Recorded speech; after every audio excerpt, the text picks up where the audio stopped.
So friends, अब मैं बात करूंगा अजम्पशंस ऑफ एलपीपी के बारे में, या फिर आप इसको प्रॉपर्टीज ऑफ एलपीपी भी कह सकते हो। बेसिकली 5 टाइप की प्रॉपर्टीज या फिर अजम्पशंस हमने रखे हैं एलपीपी के अंदर। कौन कौन से है? सबसे पहला आएगा सर्टेनिटी, दूसरा आएगा एडिटिविटी, तीसरा है proportionality, fourth one is the continuity या फिर उसको डिविजिबिलिटी भी कहते हैं, एंड लास्ट में हम देखेंगे नॉन नेगेटिविटी के बारे में।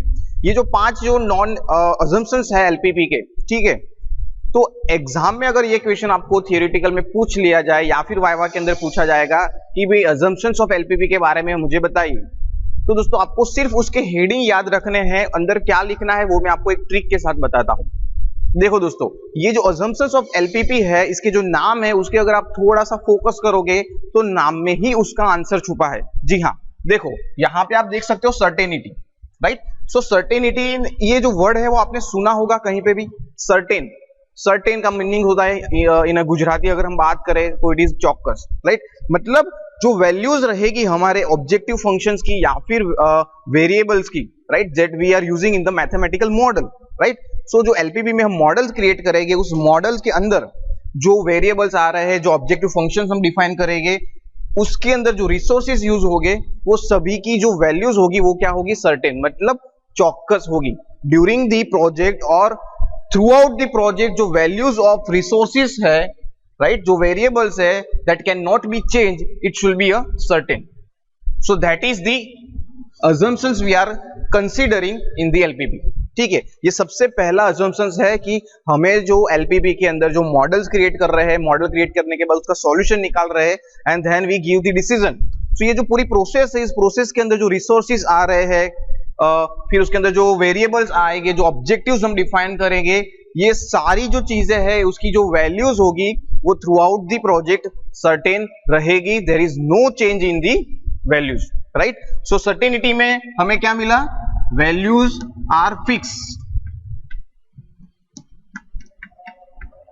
राइट। जो वैल्यूज होगी, रिसोर्सेज हमारे पास होगी, उस जो रिसोर्सेज की वैल्यूज होगी वो सारी क्या रहेगी? फिक्स रहेगी थ्रू आउट प्रोसेस, वो चेंज नहीं होगी। Second one, additivity. दोस्तों यहां पे भी आप फोकस करोगे, थोड़ा गौर करोगे तो यहां पे आपको ये वर्ड दिखाई देगा ऐड, और ऐड का मतलब आपको पता है, ऐड करना मतलब समेशन करना, ठीक है।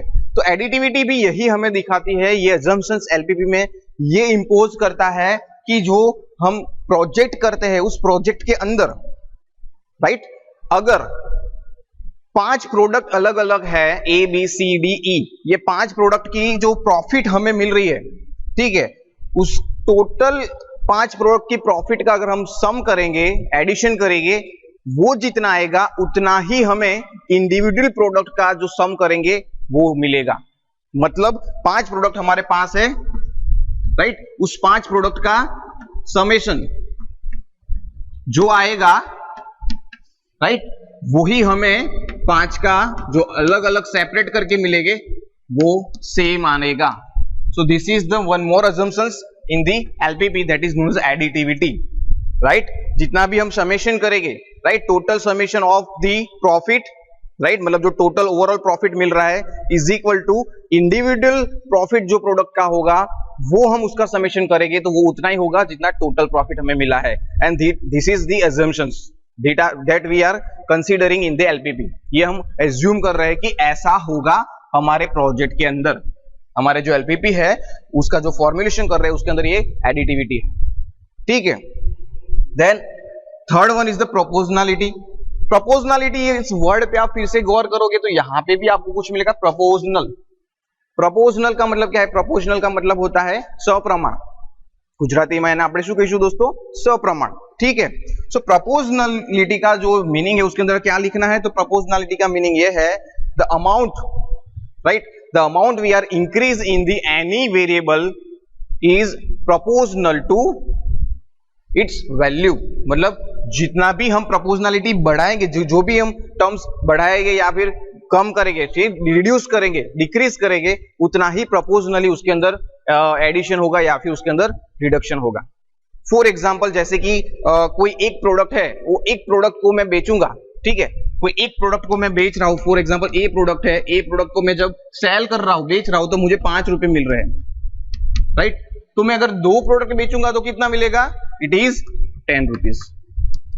So this is gives the proportionality, मतलब एक प्रोडक्ट पे 5 रुपीज मिल रहे हैं तो 2 पे हमें प्रपोज मतलब कितना हो जाएगा 10 रुपीज, 3 पे कितना होगा 15 rupees. And this is the assumptions, that is the assumptions in the LPP कि जो वैल्यूज है, जो वेरिएबल्स में से या फिर ऑब्जेक्टिव फंक्शन में से जो भी हमें प्रॉफिट मिल रहा है या फिर कॉस्ट की हम बात कर रहे हैं, तो that should be A proportionality, proportional रहेगा, राइट। कॉस्ट अगर हम कम कर रहे हैं तो वो भी प्रोपोर्शनली कम होगा, right. Fourth one is the continuity या फिर डिविजिबिलिटी। ये थोड़ा इंपॉर्टेंट है, ये हम समझेंगे थोड़ा क्या है कंटिन्यूटी या फिर डिविजिबिलिटी। देखो एलपीपी के अंदर अगर eight the end of solution आपको ऐसा मिल रहा है कि 4.5 मशीन परचेज करने हैं, ठीक है, यहां पे गौर कीजिए। एंड ऑफ द एलपीपी आपने मॉडल क्रिएट किया, मॉडल क्रिएट करने के बाद उसका सॉल्यूशन निकाला और सॉल्यूशन में आपको ये मिला कि आपको 4.5 मशीन परचेज करने हैं। Now how you take the decision, 4.5 machine कैसे परचेज कर पाएंगे, 4 पूरे और 1 आधा, it is not feasible, right, this is not feasible, right. So अगर ऐसा कोई कंडीशन आ जाती है, ठीक है, पॉइंट वाला, तो in that case LPP is going to fail, हमारा मॉडल फेल हो जाएगा।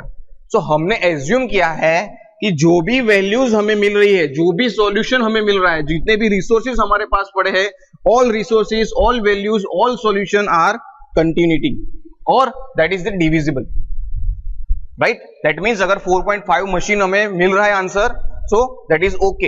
या फिर हमारे पास पड़े हैं 1000.23 लीटर्स मिल्क, ठीक है, ऐसा आपके पास रिसोर्स पड़ा है, तो it should be count, right. Continuity we can consider the points value also, right. So this is the assumptions कि अगर हमें 4.5 मशीन मिल रहा है देन वी आर एज्यूम कि इट इज ओके, ठीक है। इट इज नॉट फिक्स के इंटीजर वैल्यू ही हमें लेनी है। अगर हमारे पास कोई रिसोर्सेज ऐसा है जो पॉइंट्स के अंदर है, right, it is not integer value, then we assume that we can consider it and go ahead, ठीक है, हम हमारा प्रोजेक्ट कंटिन्यू करेंगे, ठीक है। और लास्ट में आएगा नॉन नेगेटिविटी। दोस्तों नॉन नेगेटिविटी जो है वो assumption हमने इसलिए लिया है जिसकी इस assumptions के चलते, नॉन नेगेटिविटी के चलते हमारा जो एलपीपी का जो प्रॉब्लम्स होगा वो डायरेक्टली डील करेगा रियल लाइफ के साथ।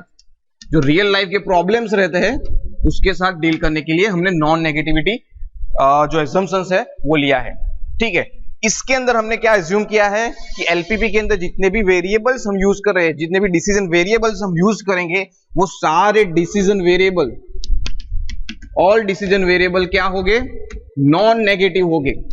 और नॉन नेगेटिव होंगे मतलब सारे पॉजिटिव होंगे या फिर जीरो होंगे, ठीक है।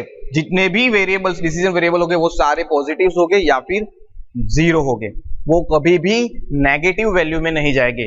क्यों? क्योंकि फॉर एग्जांपल आपको x1 आपने जो लिया है, ठीक है, और x1 की वैल्यू मिली आपको -1, सो इट इज नॉट पॉसिबल कि -1 आप कैसे करोगे प्रोड्यूस। आपको x1 है वो ये बता रहा है कि number of products will be manufactured, so x1 की वैल्यू आपको लास्ट में मिली -1, दैट मींस कि आपको जो नंबर ऑफ प्रोडक्ट मैन्युफैक्चर करनी है वो -1 है, so it is not possible, right. So हम पहले से ही एज्यूम कर लेते हैं एलपीपी मॉडल्स के अंदर कि जितने भी डिसीजन वेरिएबल हम लेंगे वो सारे डिसीजन वेरिएबल क्या होंगे, ग्रेटर देन 0 या फिर 0, ठीक है। So this is all about the assumptions या फिर प्रॉपर्टीज ऑफ एलपीपी। अब हम बात करेंगे दोस्तों एडवांटेजेस और लिमिटेशन ऑफ एलपीपी के बारे में।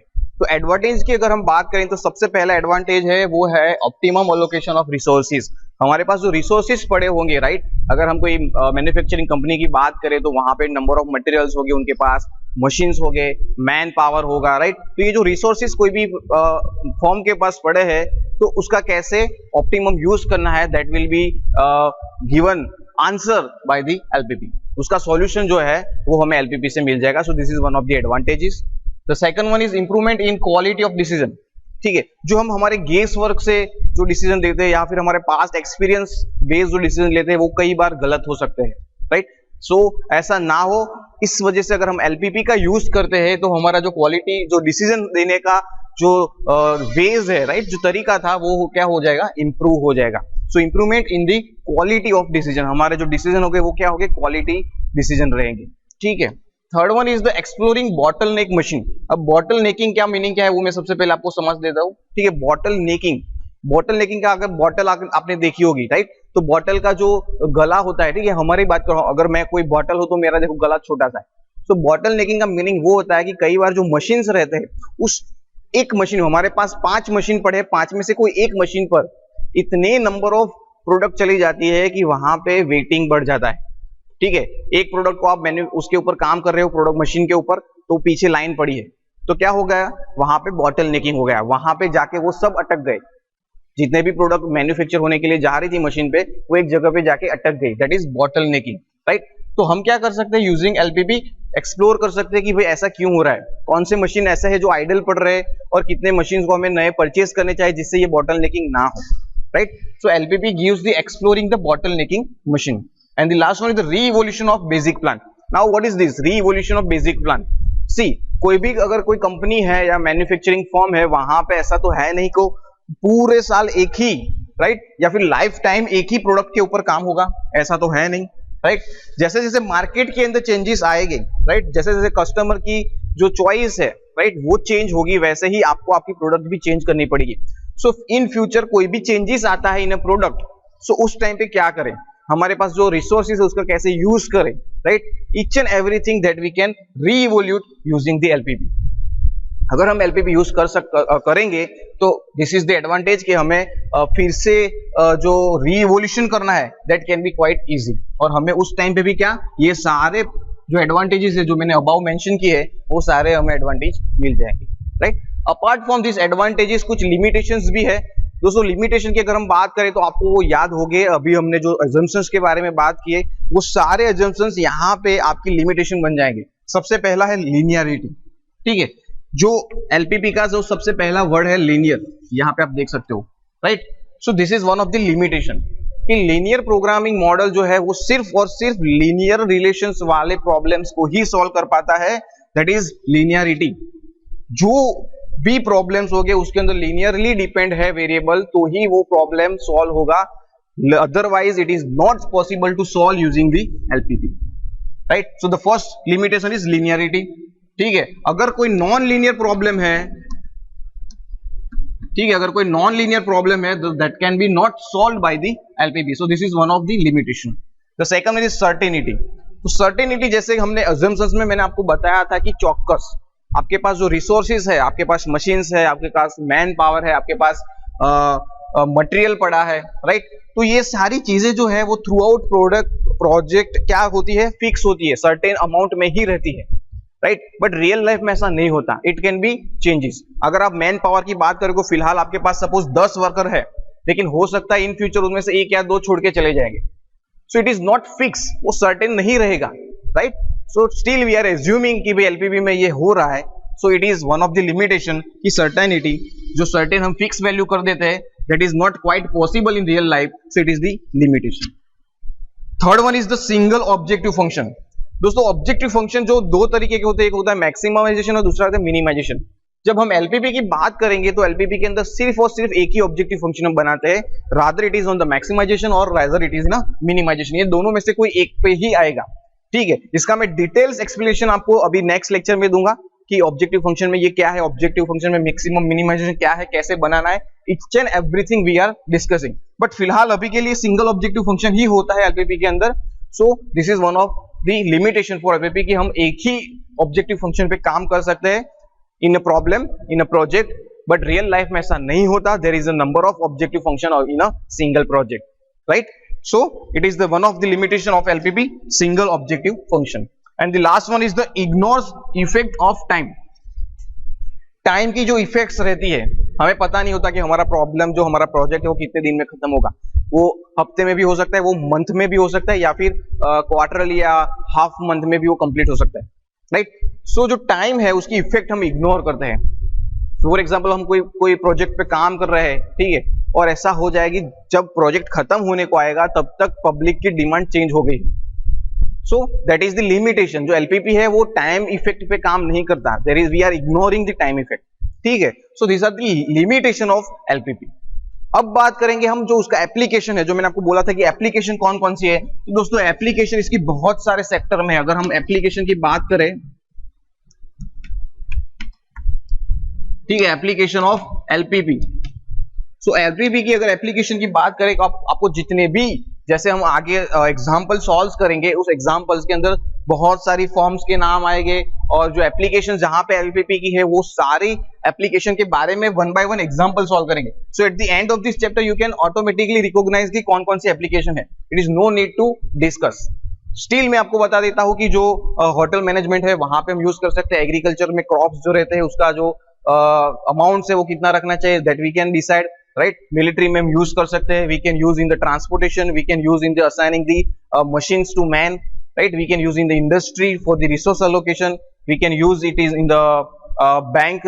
We can use in the airport, right. There is a number of application of the LPP. So these are the some application that we are discussing कि इतनी applications है, right. इतनी जगह है जहाँ पे हम LPP का use कर सकते हैं, right. So this is all about the LPP, right. ये थ्योरेटिकल पोर्शन था दोस्तों. हम आगे बात करेंगे जो एग्जांपल का जो फॉर्मेशन होता है कि मैथमेटिकल मॉडल कैसे फॉर्म करना है, राइट, उसके बारे में सबसे पहले मैं उसका बेसिक्स आपको बताऊंगा, राइट, और then we start to solve the problems, right. I hope आपको ये लेक्चर अच्छा लगा है तो लाइक कर दीजिए, चैनल को सब्सक्राइब कर दीजिए. ऐसे मोर इंटरेस्टिंग वीडियो के लिए मिलते हैं नए वीडियो के साथ. तब तक के लिए धन्यवाद. Thank you.